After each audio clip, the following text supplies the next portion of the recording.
حضرت عباد بن عبد الصمد رضی اللہ عنہ فرماتے ہیں کہ ہم ایک روز حضرت انس بن مالک رضی اللہ تعالیٰ عنہ کے گھر گئے۔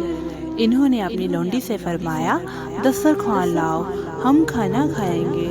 اس نے لا کر بچھا دیا۔ فرمایا کہ رومال بھی لاؤ۔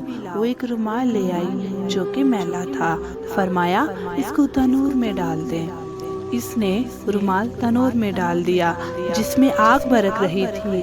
تھوڑی دیر کے بعد جب اسے نکالا گیا تو ایسا سفید تھا جیسا کہ دودھ۔ ہم نے حیران ہو کر کہا کہ یہ کیا راز ہے؟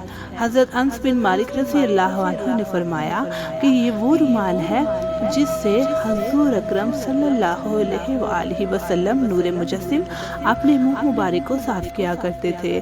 جب یہ میلا ہو جاتا ہے تو ہم اس کو اسی طرح آگ میں دھو لیتے ہیں جس سے میل اور چکناہٹ چل جاتی ہے، مگر کپڑا نہیں جلتا نہ خراب ہوتا ہے، کیونکہ جو چیز انبیاء کرام کے چہرے پر سے گزرے آگ اسے نہیں جلاتی۔